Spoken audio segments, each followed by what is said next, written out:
معزز سامعین و حاضرین، میں آج آپ حضرات کے سامنے سچائی کی کچھ فضیلت بیان کرنا چاہتا ہوں کہ اگر ایک انسان اپنی زندگی میں سچائی کو اپنا مشغلہ بنا لیتا ہے، سچائی اختیار کرتا ہے، تو اس سچائی کی وجہ سے انسان کو کیا کیا انعامات سے نوازا جاتا ہے۔ اور اگر ایک انسان جھوٹ بولتا ہے تو اس جھوٹ کی وجہ سے انسان کتنا ذلیل و خوار ہو جاتا ہے، کتنا اس جھوٹ کی وجہ سے انسان کو نقصان پہنچتا ہے۔ حدیث پاک میں آتا ہے، مسند احمد کی حدیث ہے،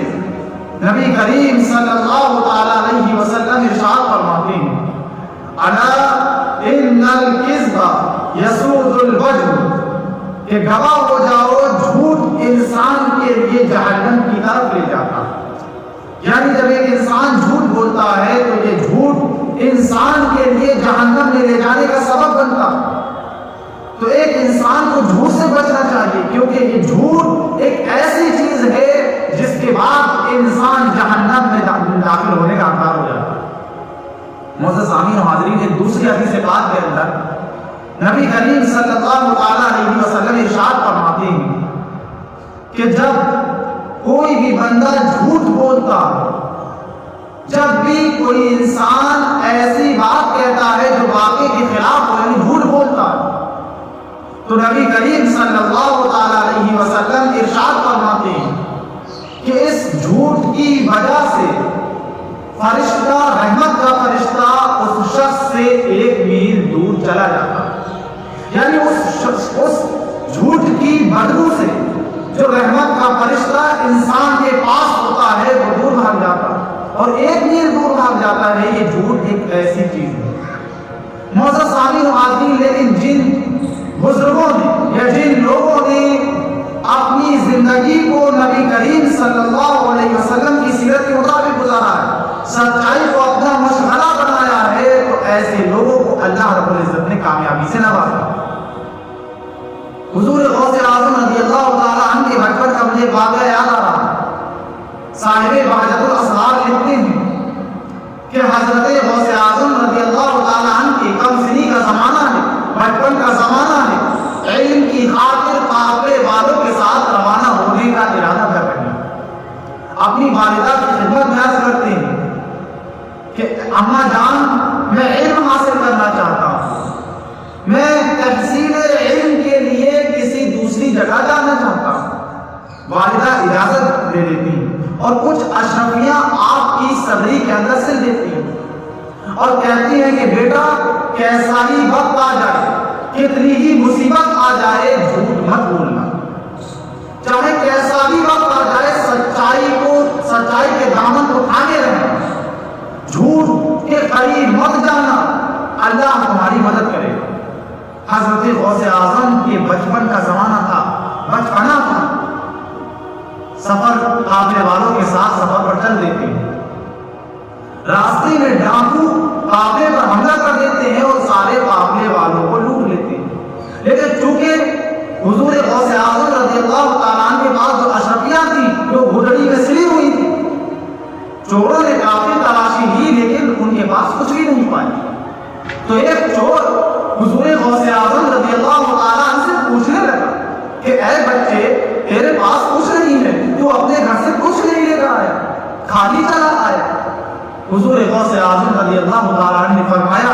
کہ میرے پاس 40 اشرفیاں ہیں جو میری گھڑی میں رکھی ہوئی ہیں۔ جب اس چور نے یہ بات سنی، حضور غوث اعظم رضی اللہ تعالیٰ عنہ نے فرمایا کہ میرے پاس 40 اشرفیاں ہیں۔ اس نے جھاڑا لیا، لیکن اس کے باوجود بھی 40 اشرفیاں تلاش کرنے میں ناکام رہا، اور وہ چلا گیا۔ وہ سمجھا یہ بچہ ہے اور انجانے میں ایسی باتیں کر رہا ہے، بچپنے کی وجہ سے ایسی باتیں کر رہا ہے۔ ایک دوسرا چور آیا، اس نے بھی حال دریافت کیا کہ اے بچے، تیرے پاس کچھ ہے؟ حضور غوث اعظم نے کہا ہاں 40 اشرفیاں ہیں۔ اس نے تلاشی لی لیکن تلاش کرنے میں ناکام رہا، اس کو ایک بھی اشرفی نہیں ملی۔ آخرکار ڈاکو کا سردار آتا ہے اور پوچھتا ہے اے بچے، تیرے پاس کچھ ہے؟ وہ بچہ کہتا ہے کہ ہاں میرے پاس 40 اشرفیاں ہیں۔ باقی چور کہتے ہیں کہ اے سردار، اے مالک، بہت دیر سے یہ بچہ اپنے پاس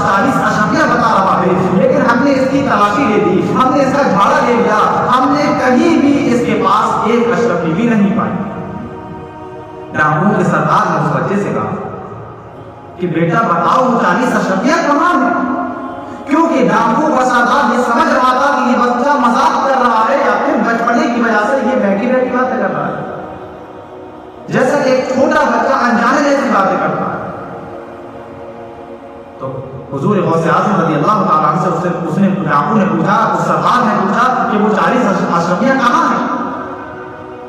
تو حضور غوث اعظم رضی اللہ تعالیٰ نے فرمایا وہ 40 اشرفیاں میری گدڑی کے اندر سے نہیں ہوئی۔ جب ان کو ادھیڑا گیا، جب گدڑی کو ادھیڑ کر دیکھا گیا تو واقعی 40 اشرفیاں حضور غوث اعظم رضی اللہ تعالیٰ کے پاس موجود تھی۔ جب ڈاکو کے سردار نے یہ بات دیکھی تو بڑی حیرت میں پڑ گیا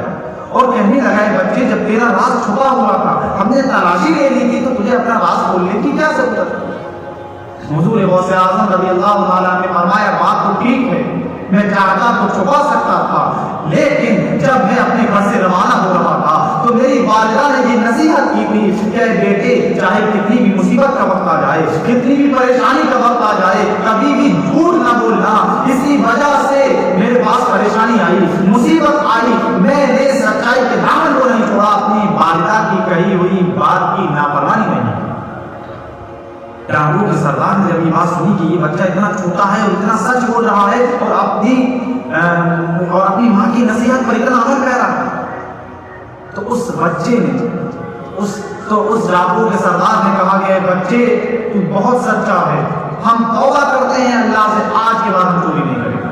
اور سارے قافلے والوں کا مال ڈاکو کے سردار نے واپس کر دیا اور توبہ کر کے اللہ کا مقرر بندہ بن گیا، سارے چوروں نے توبہ کر دیا۔ اب ذرا دیکھیے کہ ایک حضور غوث اعظم رضی اللہ تعالیٰ عنہ چھوٹے سے بچے ہیں، لیکن چونکہ ماں نے یہ نصیحت کر دی تھی کہ سچ بولنا، سچائی کا دامن تھاما، اللہ نے مرتبہ یہ دے دیا کہ اے سچائی کا دامن تھامنے کی وجہ سے مقام یہ ہو گیا کہ ڈاکو کلمہ پڑھ کر حلقہ بابوں سے سام ہو گئے، اللہ کے مقرر بندے بن گئے، چوری کرنا چھوڑ دیا۔ آپ ذرا سوچیں کہ سچائی کتنی بڑی چیز ہے۔ مسلم شریف کی حدیث پاک کے اندر آتا ہے، آج ہم دیکھتے ہیں ہمارے معاشرے میں چل رہا ہے کہ ہم کسی پر تہمت لگا دیتے ہیں، جھوٹ بول کر کسی کو ناجائز سمجھاتے ہیں۔ معزز سامعین و حاضرین، یہ جھوٹ کتنی بڑی بلا ہے، ذرا سوچئے۔ مسلم شریف کی حدیث پاک کے اندر آتا ہے، حضرت سعید بن عمرو بن نفیل ایک صحابی رسول ہیں، حضرت امیر معاویہ رضی اللہ تعالی عنہ کے زمانے میں ایک عورت نے ان پر الزام لگا دیا کہ انہوں نے ہماری زمین ہڑپ کی، ہماری زمین پر قبضہ کر لیا، اور یہ مقدمہ مروان بن حکم جو اس وقت کا حاکم تھا اس کی عدالت میں پیش کر دیا کہ انہوں نے میری زمین ہڑپ کی۔ جب حضرت سعید بن عمرو کو بلایا گیا تو حضرت سعید بن عمرو نے مروان کے سامنے کھڑے ہو کر یہ بات کہی کہ بھلا میں اس کی زمین کیسے ہڑپ سکتا ہوں، میں رسول اللہ کا صحابی ہوں، میں نے اپنے آقا کو فرماتے ہوئے سنا ہے، میں نے نبیوں کے تاجدار کو فرماتے ہوئے سنا ہے کہ جس کسی نے کسی شخص کی ایک بارش زمین کی ہڑپ کی ہوگی، کل قیامت کے دن اس زمین کا توق بنا کر اس ہڑپ کرنے والے کے گلے میں پہنایا جائے۔ بھلا یہ وعید سن کر، یہ سختی سن کر میں کسی کی زمین کیسے ہڑپ کر سکتا ہوں؟ مروان بن حکم نے جب حضرت سعید بن عمرو کی یہ سچائی دیکھی تو وہ سمجھ گیا کہ یہ عورت اپنے دعوے میں جھوٹی، اور اس نے حضرت سعید بن عمرو کو بھیج دیا کہ آپ چلے جائیے، آپ سچے۔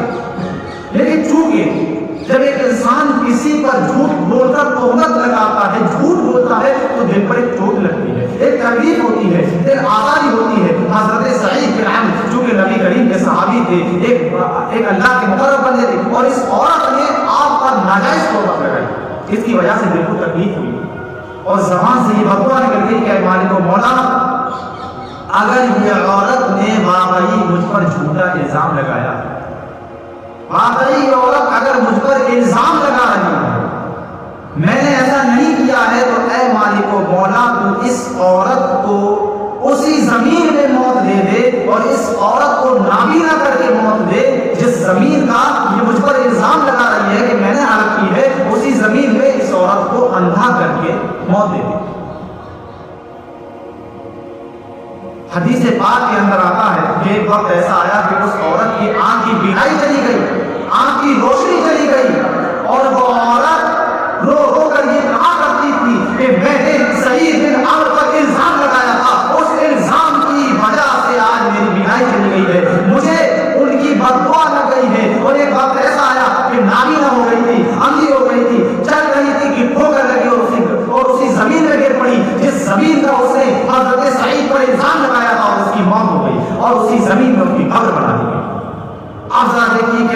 بولنے والے کا الزام کیا ہوا؟ آنکھ سے بینائی چلی گئی، موت بھی آئی تو بری حالت میں آئی، لیکن جو لوگ سچے ہوتے ہیں اللہ ان کا مقام کس طریقے سے بلند کرتا ہے۔ حضرت سعید بن عمرو سچے تھے، اللہ نے ان کو بچا دیا، اور جو ان پر جھوٹی تہمت لگا رہا تھا، جو عورت ان پر جھوٹی تہمت لگا رہی تھی، جھوٹ بول رہی تھی، اللہ نے اس کو ذلیل و خوار کر دیا۔ اسی طریقے سے غوث اعظم رضی اللہ تعالیٰ، آپ نے سچ بولا، ڈاکو سارے مسلمان ہو گئے، اسلام کے ماننے والے ہو گئے، اللہ کے مقرب بندے بن گئے۔ تو سچائی ایسی چیز ہے کہ انسان کو سچائی اختیار کرنا چاہیے، ہماری گفتگو میں سچائی ہونا چاہیے، ہمارے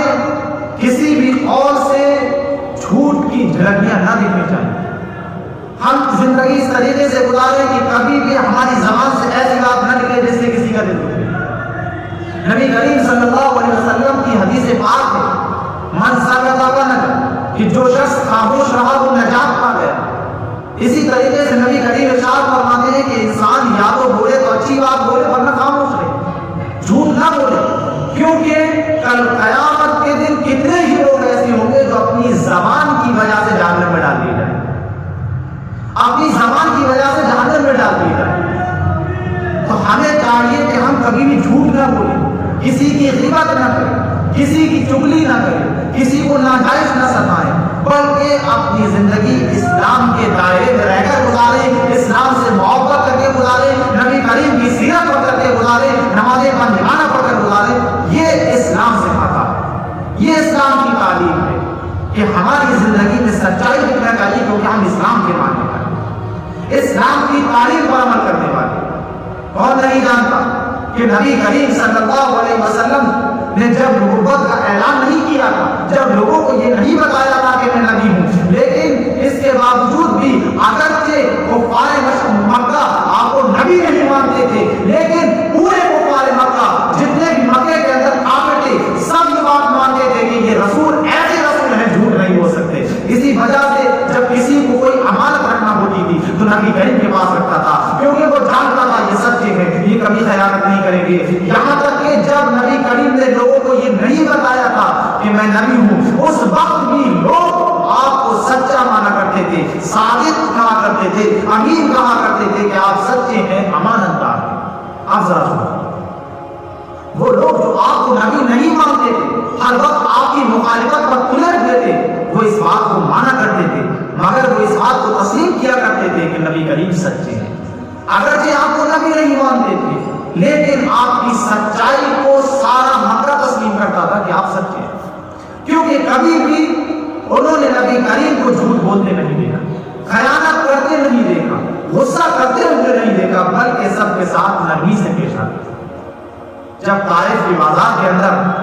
نبی کریم صلی اللہ علیہ وسلم نے اسلام کی دعوت پیش کی تو وہاں کے لوگوں نے نبی کریم صلی اللہ علیہ وسلم پر پتھر برسائے، آپ کا جسم اکبر خون سے چھلنی ہو گئے۔ ایک صحابی رسول آپ کے ساتھ تھے، انہوں نے کہا یا رسول اللہ ان لوگوں کے حق میں بددعا کر دیجیے، کیونکہ پہلے کے نبی جب بھی ان کی قوم ان کو ستایا کرتی تھی، ان کو پریشان کیا کرتی تھی تو وہ لوگ بددعا کر دیا کرتے تھے، اور اللہ رب العزت ظالموں کی ہستی کو نیست و نابود کر دیا کرتا تھا، تباہ کر دیا کرتا تھا۔ اے اللہ کے رسول، آپ تو آخری نبی ہیں، آپ تو خاتم الانبیاء ہیں، آپ تو تاجدار انبیاء ہیں، آپ بھی لوگوں کے حق میں بددعا کر دیجیے تاکہ یہ لوگ ہلاک ہو جائیں۔ انہوں نے آپ کو پتھر برسائے ہیں، آپ کو تکلیف پہنچائی ہے، آپ کے جسم ہر سے خون نکل رہا ہے، لیکن کردار رسول دیکھیے، اخلاق رسول دیکھیے کہ کس طریقے سے اپنے دشمن کے ساتھ پیش آئے۔ فرمایا نہیں، میں بددعا نہیں کروں گا، کیونکہ میں اس دنیا میں بددعا کرنے کے لیے نہیں آیا ہوں، میں تو تمام لوگوں کے لیے رحمت بن کر آیا ہوں، تمام لوگوں کے لیے معاف کرنے والا بن کر آیا ہوں، تمام لوگوں کو درگزر کرنے والا بن کر آیا ہوں، تمام لوگوں کا تعلق اللہ سے جوڑنے کے لیے آیا ہوں، ہر گناہگار کو اللہ کا مقرب بندہ بنانے کے لیے۔ یہ اسلام کی تعلیم، یہ تھی نبی کریم کی تعلیم کہ آپ نے اپنی زندگی کے اندر نرمی کو رکھا، جھوٹ کو دور رکھا، سچائی کو رکھا، سچائی کو اپنی زندگی کے اندر رچا بسایا۔ اسی وجہ سے کفار مکہ آپ کو صادق اور امین کے معزز لقب سے یاد کیا۔ اللہ رب العزت سے دعا ہے اللہ رب العزت ہم سب کو اپنی زندگی میں سچائی کو اختیار کرنے کی توفیق عطا فرمائے۔ وما علینا الا البلاغ۔ السلام علیکم ورحمۃ اللہ تعالی وبرکاتہ۔